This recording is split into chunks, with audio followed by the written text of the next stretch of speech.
Hi guys, welcome to THRIVECAST, a podcast where we talk about success with the most successful people on the internet. And today our special guest is none other than myself. We do not have a guest this week. I am going to be filming a podcast episode actually tomorrow. And so it will be out the week after Thanksgiving. But this week I'm going to be shooting an episode by myself. I'm actually really excited about it because the past season and a half now have been really eye-opening and really exciting for me. Just getting to pick the brains of people that I look up to, people that I'm inspired by, people that just are absolutely incredible. Every single one of my guests so far has been somebody that I really see as a successful person on the internet, and I'm just in awe by how much I've learned from these people. So I thought I could also share some of my experience and what I've kind of learned and gathered through the years about success, and how it's changed for me, how I see it, especially after changing careers and then after talking with all these very successful people. I'm going to give you a little bit of a background if you are new here and you haven't really followed my full journey on YouTube. My upbringing, I guess we'll start with, because that's what I normally ask my guests, is like, tell me about your upbringing, tell me about your parents, like what did they teach you about success, and what did they want for you as a human? My upbringing was fairly easy. I've been through a lot, but I think when I think about my childhood, I think about fun. I think about being creative. My dad owned a few of his own businesses. He was always an entrepreneur and a creative, and I looked up to him in that way. And my mom was also very creative. She sews. She's not an entrepreneur, but she does her little creative activities. And so I would say my childhood was very creative. We were always making things, and just playing. And it was really, when I think of my childhood as a kid, I think of fun and creative experiences. My parents never really pushed me to go to college. I think we didn't really talk about that much. I remember before high school, maybe there was some talk about, oh, what do you want to do for college? But during high school, no one really even brought it up. I wasn't a bad student, but I wasn't a great student. I was just, I would say, an average student. And I thought maybe I would go to the JC in my hometown and then figure out what I was going to do from there. I never really thought about college. And my parents, I guess, didn't instill that like college was success. They did want me to be educated. So it wasn't that they didn't want me to go to college. They just never really pushed it, or forced it. And I think also because I didn't really know what I wanted to do. And I always knew I wanted to do something creative, but just no idea of really what I wanted to do. So when high school started coming to an end, my stepmom said, where do you want to go to school? And at that point, I had never even thought about it. I didn't think I could afford it. I didn't think, I just didn't know. And she said, wherever you want to go, like, we'll figure it out. So start applying. And I applied to FITM in downtown Los Angeles, just because I knew I wanted to do something creative. And I had heard such great things, obviously, from the Hills. And I remember growing up, too, I would watch The Girls Next Door, The Hills, like all these reality shows. And so I was inspired and influenced by that.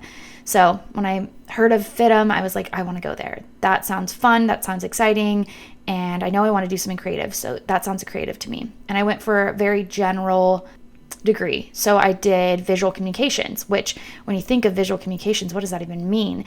It's kind of broad. We did a lot of different things. We learned graphic design. We learned video editing. We learned advertising.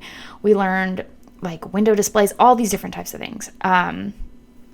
And what really stuck with me was like the graphic design stuff and the video editing. And at that point, I was doing YouTube just for fun and doing social media. I had friends that were doing it, and so I loved video editing.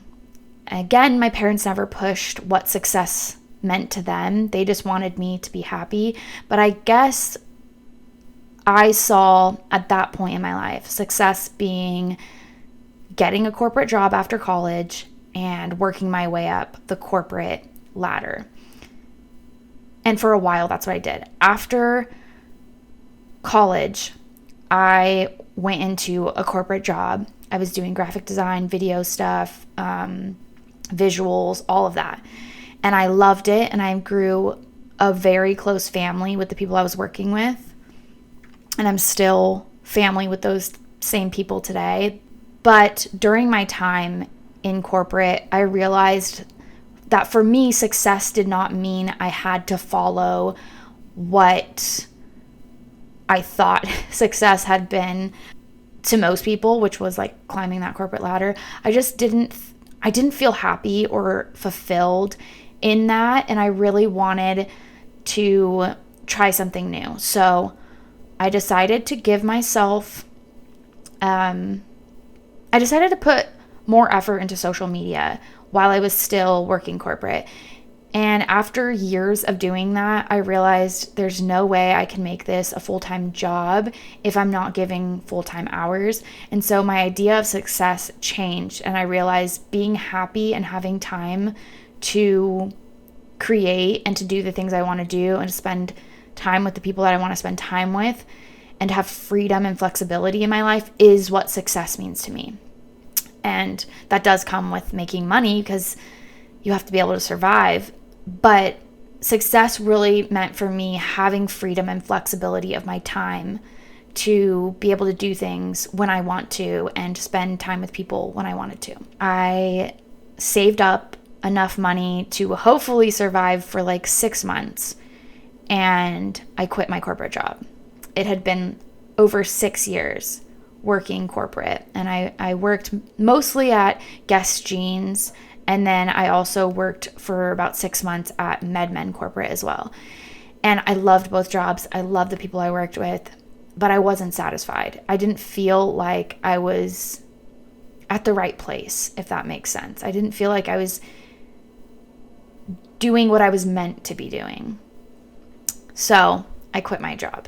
I had the opportunity to move back to NorCal, which is what I did. I moved back to NorCal, and it gave me time to understand myself and to understand better what I wanted, and to also find like peace and calmness in my life. LA felt really chaotic at that time, and I needed to be close to my family and friends. So my best friend helped me every single day. She would come over and help me make videos and edit videos. And she also introduced me to, because she has a huge family, introduced me to some of her family members that had businesses. And I was able to do social media for them. And so I started kind of like this social media management business. And I had about 3 or 4 clients at the time, which was making me all right money. And in the first year, when I first moved back, I was living off my credit card, and it took me, over 6 months to get my first client. And so it was a struggle. It was really hard. I racked up a big credit card bill, and I was stressed, but I was also in this very peaceful place where I felt like I was in the right direction. I was like headed in the right direction finally. And so as stressful as it was to kind of see that I wasn't making any money yet, I also just knew that things would work out and that things were just headed in the right direction. So I started gaining those clients, and I was able to pay off my credit card bill. And then my YouTube started picking up, and my TikTok started really growing. And at that point, I had found OnlyFans. And OnlyFans, I was definitely hesitant to do at first, but a lot of my friends were already doing it. I have a friend that works as a dancer, like a stripper in New York, and some of her friends were already on OnlyFans.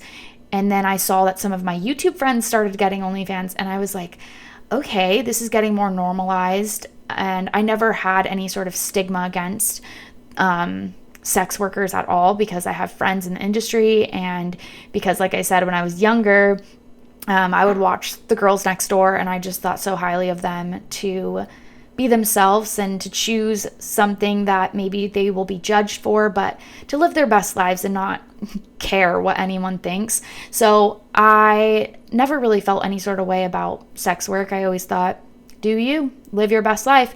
And so when the opportunity came around and OnlyFans started being this thing that people did, I tried it out for a week, and I made my first OnlyFans video, and I made, I don't know, I think $600 in 2 weeks.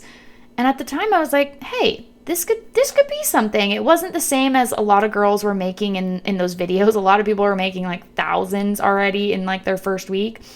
But I thought I could scale this. I think this is something I could scale. And it turns out I was able to. And after 4 months of being on OnlyFans, I was able to quit working my like management company. Like I quit having clients, and I started doing OnlyFans and YouTube and TikTok full time, because I was not only making money on OnlyFans, but also, you know, like I said, TikTok was really growing for me. And so I started making a lot of brand deals. And then also, because my TikTok was growing, my YouTube started growing and my AdSense started growing, and things just started to move and pick up. And I finally knew I was like in the right place. I finally felt like, okay, this is what I need to be doing. So that's kind of my background. That was a long background, but that's where I come from. That's my journey through my career, and my career is still evolving to this day. There are so many projects I've been working on, and if you follow me on YouTube, you know that I now teach people how to scale their OnlyFans business, and I have a mentorship program, an online course, and all of that. So it's been a journey to get to where I'm at, and I wouldn't say I'm the most successful person on the internet or anything. I'm constantly growing and learning, and there comes hard times and there's good times. It's a journey, but I think I've learned a lot about success through the ups and downs of my career. And I think I've learned a lot about success talking with different people at different points in their careers. And one thing that I remember from last season, talking with my wife, actually, Daisy, she mentioned that success changes as you grow. You know, if you looked at yourself where you are now, like 5 years ago, and you saw where you were now, you would think, oh my God, I am so successful. How did I reach that point? But now you're in this new place, and your success, your idea of what success is has changed. Now you are reaching for a new goal. You're reaching for new success. And so success changes, and it's always evolving and growing with you as you grow. I think that was something that really stuck with me, because as I'm doing all this research on how to be successful, it is all relative to what you believe is success, and it's going to continue to grow as you grow and as you reach the success that you wanted. I always wanted to work for myself and to be able to make a livable income and to have flexibility. And now I have that, and I don't feel super successful. But if I were to look back, or I guess look forward, like say it was 5 years ago and I was looking forward to today, I would be so proud of myself. So it changes. But I guess something I always ask my guests is, how do you define success? And because it does change, I have found that I define success to be growth. I think I feel the most successful when I'm growing and when I'm learning. And maybe it's not like I've reached ultimate success, but I do feel successful because I'm constantly growing, constantly learning new things. And I think when I feel stagnant, I don't feel successful. When I reach a certain place and then I just stop, that's when I don't feel successful. Even though I've reached whatever it was that I wanted, I feel like success for me is always moving upwards. and even sideways, because sometimes you don't grow always upwards. Sometimes you grow in different directions. Growth can look like a lot of different things. And that's something that I've learned through the process of career change and chatting with people. Because this season is all about OnlyFans, I do want to get into what OnlyFans used to be and where it is today, and how success even on that platform has changed. I want to dive into what it used to be. It was so easy to grow in 2020. It was during the pandemic. A lot of people were at home. A lot of people were putting a lot of work into their OnlyFans. And it was something new and exciting for subscribers. So it was a lot easier to grow. People would share for share and instantly get tons of subscribers. You would post it once on your Instagram story and everyone would be extremely interested. But I think that excitement has started to fade recently. And I think it's not as easy to grow. And so there are a lot of people that come to me and they're like, I've promoted it, I shared it, I'm not growing. I don't know what to do. And in today's OnlyFans age, you have to do a lot more work. You have to do a lot more of your own marketing. And I always tell my students, you have to be a marketing team. You have to look at the trends. You have to create your own trends. You have to try new things. You need to look at what marketing tips are out there and learn how to implement that into your own OnlyFans business. You have to look at this as a business, and you are a marketing team. Not only are you the creator, you're the person, doing all of it. You have to be a marketing team, unless you want to hire somebody out for that. But especially in the beginning, you're not going to be able to.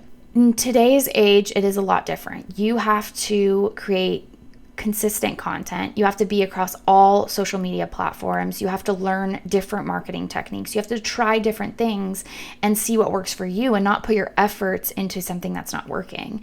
Whereas in 2020, the excitement was so real. It was just a different time. That's not to say that you can't build a successful OnlyFans today or this next year or the year after that. I think OnlyFans will be around for a while. As long as they're making money, you're able to make money. And I don't think that you should be discouraged if it is harder to gain a following on OnlyFans. It's hard. There's no discover page. You do have to promote it. Even if you're a no-face creator or you want to be discreet, you're going to have to find a way to work around that, because the only way to grow now is to really become your own marketing team and figure out what that means. Do marketing research, watch YouTube videos, plan different things, try different things, collaborate. You have to try so many different things to make it work these days, and you can't give up. My biggest tip for anyone in any career is never give up. This is a saying or quote that I read, and I know it's so cliche, but you can never fail if you don't give up. It stuck with me for the last 6 months or so whenever I first saw it, and I think to myself every single day, you can never fail if you don't give up. And I think that's why I finally was able to reach where I'm at today, is because I never gave up. All through the time that I was working my corporate job, I was thinking about how I could make this type of lifestyle for myself where I'm able to create my own schedule and live my best life. And even though it was super hard and embarrassing almost, because I've said this before too, I can't remember where, but when you post things on the internet, things are embarrassing. You might make some really embarrassing choices, make some really embarrassing content, and especially when you're not growing and you don't have a big following, you kind of second guess everything you do, and you think people are making fun of you, you think people are whatever. People are so preoccupied with how they look themselves. They're not worried about what anyone else is looking like. And even if they are, it doesn't matter as long as you keep reaching for the stars and keep going and keep learning from your mistakes and from your embarrassing content. Keep going. And I think that goes for any career or anything you want to do, is just never give up. Keep going. You can never fail if you don't give up. That's what I have to say about growing on OnlyFans today. It is different than it was, and it's harder than it was, but it's not impossible. And you do have to put in the hours. You have to put in the work. I think so many people think it's just going to be this easy get rich quick scheme, and to be honest, you did miss that in 2020. You arrived at this place a little bit late, but it doesn't mean that it's impossible. I think you just have to put in that extra work, and you can't expect anything to be easy in this life, and it's a business. Okay, so the next thing I wanted to talk about is creating multiple streams of income. And when you're in this business and in this industry, I think you expect OnlyFans to do so well that you don't think about what else you should be working on. In this industry, and honestly in any industry, but specifically any industry where you're an entrepreneur, you're working for yourself, and that's what this is. This is a business. You're working for yourself. You have to be, one, motivated yourself, but also you have to think about how you are creating different funnels of income and just making multiple streams, because you never know what's going to happen. A while ago, OnlyFans did say that they were going to take adult content off and that you could no longer be an adult content creator on OnlyFans. Obviously, they went back on their word with that because they were making too much money off of us, and it would have just been a horrible choice on their part. But you never know. One day that could happen. So if you're not thinking about how you can create a business for yourself that is long lasting and that can thrive even without the support of this company, you need to be doing that. I talked about this with Michaela in episode 2, where she talked about her multiple sources of income. She does YouTube. She works with brands. She has a TikTok. She has Instagram and many other things, her podcast, all of that. And then I also talked about this with Bentley in episode 1, where she's choosing to invest her money and learn about investing every day. She watches videos and she's working with an accountant and all of that. So she's choosing to invest her money.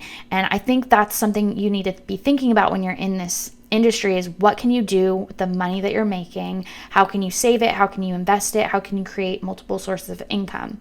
You do have to build a business and a brand for yourself, and you also have to think about putting yourself on different platforms. There are different platforms just like OnlyFans, like Fansly or FanView. There are tons, really. So even putting yourself on different platforms, and don't put your eggs in one basket. If you want job security, the only way to do that is to create multiple jobs for yourself. Because if one fails, if one's not working, if one's hitting a low, you have other opportunities to make money and you're not struggling, you're not stressed.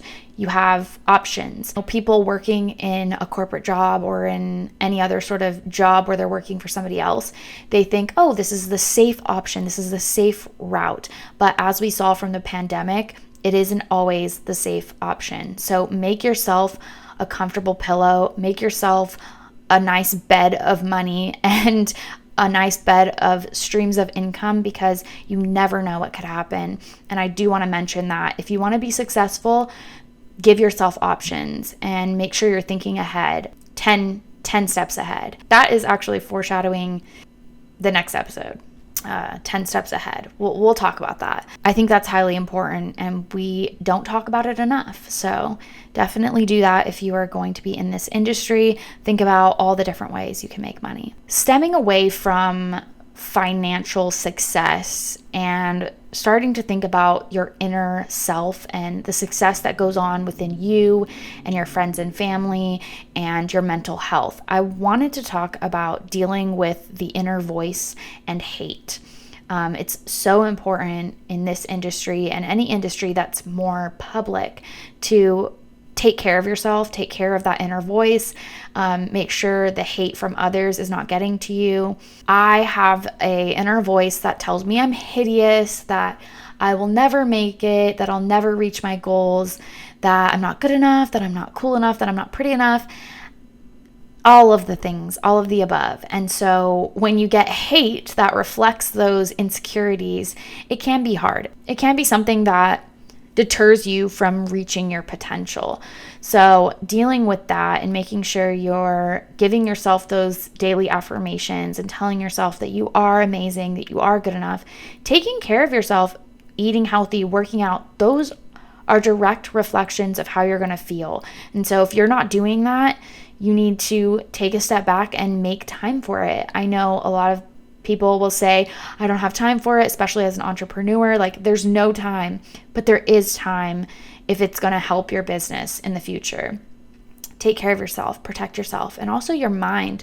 Your mind is delicate and it's very important. So read, give yourself those daily affirmations. It sounds ridiculous to some people, but it truly does help to just remind yourself that you are human. It's okay to have low days, but you are an incredible person. You are an amazing person. You're a good friend. You're a good sister. You're a good daughter. You're whatever you are.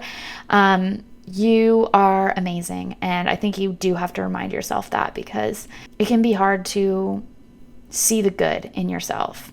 And I think that's a important part of this business, when you're putting yourself out there and you're giving yourself you're giving others the opportunity to say negative things. You just want to make sure you have a layer in between you and those hate comments and those negative things. You want to make sure there's a shield in between you. And I think the best way to do that is take care of yourself, protect yourself, and do your best. I think you need to have a good community around you. You need to have people that support you and care about you, so that when you do find yourself at a low point, you're able to reach out to somebody, whether that's a therapist, a friend, a partner, a family member, any of the above. Like, you need to have a strong support system, especially in this industry. Find that. If you don't have that, make that. Like I said, there is therapy and there's affordable therapy these days. So just make sure that you're doing something for your mental health. And what I've recently discovered about myself is that if I'm not getting ready every day, we spend a lot of time in our homes, especially after the pandemic. I think even more people, even people that work corporate jobs, are finding themselves at home a lot more. So we're not getting dressed, we're not doing our hair and makeup. And after a week of looking at yourself in the mirror and you've got a messy bun in, and, it's cute the first few days, and then you step back and you're like, oof, I need to do something about all this. So what I've realized is every few days I have to do my makeup. I have to, do my hair a little bit. Not necessarily put heat on it all the time, but just do something that makes me feel good. Do a face mask, take a bath, just do something that makes you feel good. And also don't forget to treat yourself. Every once in a while, it's okay to treat yourself to a nice dinner or a new shirt. Like, you have to give yourself a little bit of leeway with those things. As entrepreneurs, we just want to be in the work, grind mode all the time, because we are in control of how much we make. And the harder you work, the more money you make, and the longer you work, the more money you make.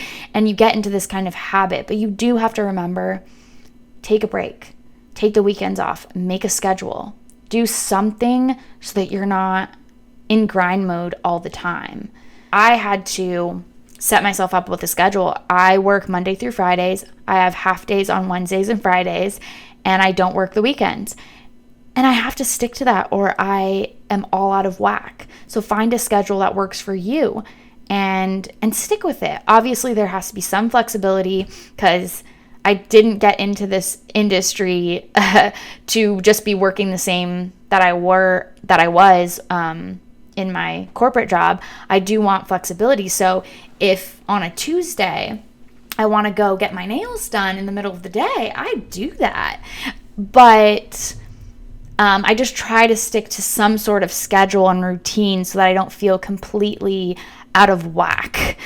So I would highly recommend that. Let's jump into how to learn, how to stay up to date with trends, how to learn how to grow, how to learn about anything. So as we mentioned earlier in this episode, times change, things change, and platforms change. Everything changes. So you have to be constantly learning and growing and moving with the times. You have to be willing to flow and willing to adjust your tendencies, because sometimes we get used to what we've been doing.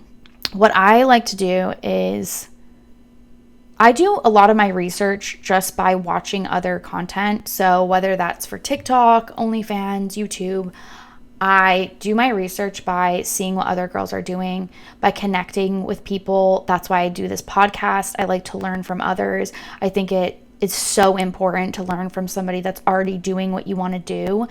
And you don't want to take advice from people that aren't doing what you want to do, right? So you want to figure out who those people are that you look up to, reach out to them. Not everyone's going to respond, but keep going. Don't get discouraged. And that's how I kind of learn from others. But there are other ways that I have to learn because, like I said, growing up, my parents weren't like these super successful entrepreneurs or anything like that. And they weren't great with money.